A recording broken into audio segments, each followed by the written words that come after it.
Good afternoon, friends. Now we are discussing recruitment.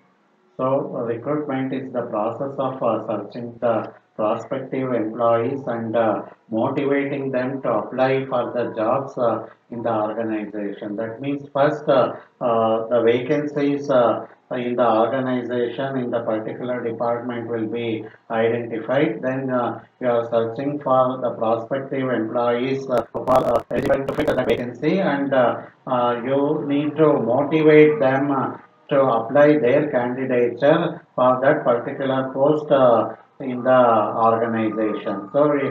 In simple, we can say that you are searching the eligible candidates to fit to fit in the job roles in the vacancies created in the organization, and motivating them so that they will apply their candidature for that particular job in the organization. So there will be two sources of recruitment. We have internal recruiting and external recruitment. So internal recruiting is when the business or the organization wishes to fill a vacancy with the available workforce. So it is not hiring the candidates from the outside world. So external recruitment, on the other hand, it is when an organization looks to fill the vacancies from the applicants outside the company. Internal source of recruitment. The present permanent employees will be considered, and they will be promoted to the vacancy created in the particular department.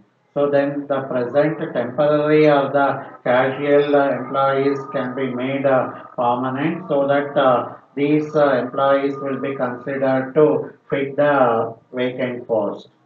Then retrenched or retired employees. The employees who got retired because of their age, or those who get laid off or dismissed or terminated or suspended for any reason, and if they wish to join the company again, and you are also having soft corner towards them, so such employees can be considered. So then the dependents of deceased, retired, disabled, and the present employees.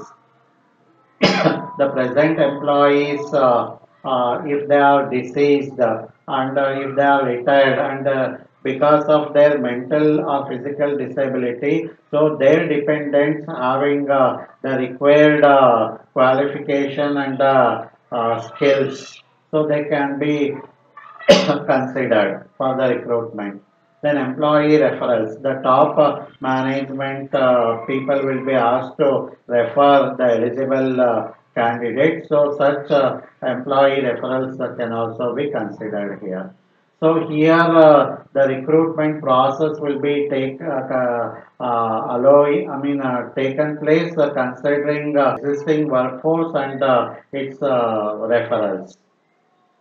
The advantages of going for internal recruitment is that it is cheaper and quicker to recruit the people. So the people already familiar with the business, and they are already knowing how the business is operating.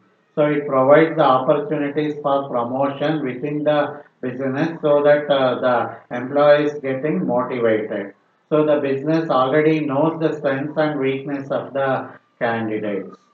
Disadvantage is that it limits the number of potential applicants. So within the available source, you need to hire the eligible candidates. So the number of potential applicants, you have very limited numbers. No new ideas can be introduced from outside, because the existing employees are not much exposed to the outside world. So it may cause resentment among the candidates for not allowed for promotion or any other improvements in their career. So it creates another vacancy. So if the internal employee gets promoted to the higher post, so his post becomes vacant. So that the created vacancy needs to be filled, however. So these are some disadvantages going for internal recruitment.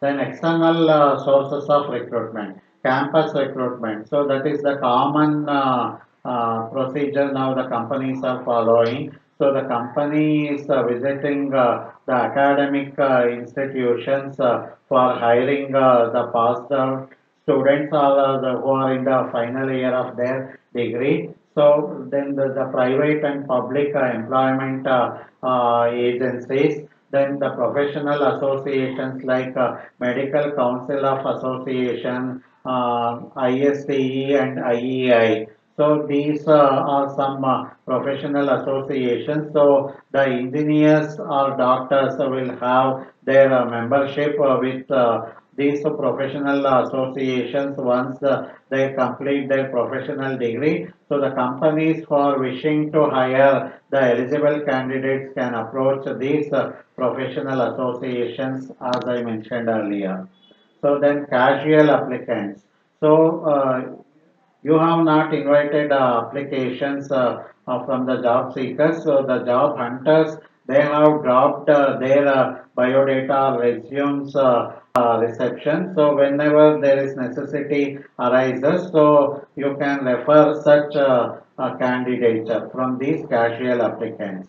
Then competitors, from your business competitors, you can have your package, compensation packages such that it will attract the employees from your competitor companies.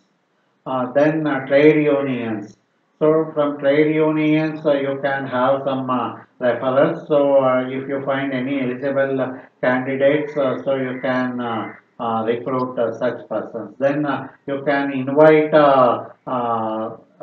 applicants, that is the job seekers, to walk in on a particular date mentioned and the time. So they will walk into the company along with their resume. So the required interview and test will be conducted then and there itself, or they will be called once again on any other convenient time and date from both sides.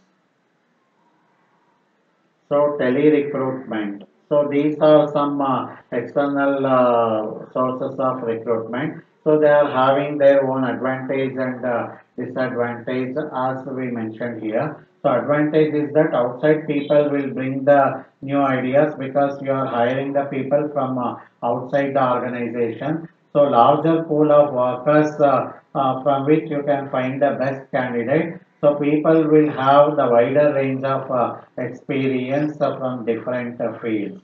The disadvantage is that this process is a longer one, so more expensive process due to advertisement and interviews required. Selection process may not be very effective enough to reveal the best candidate.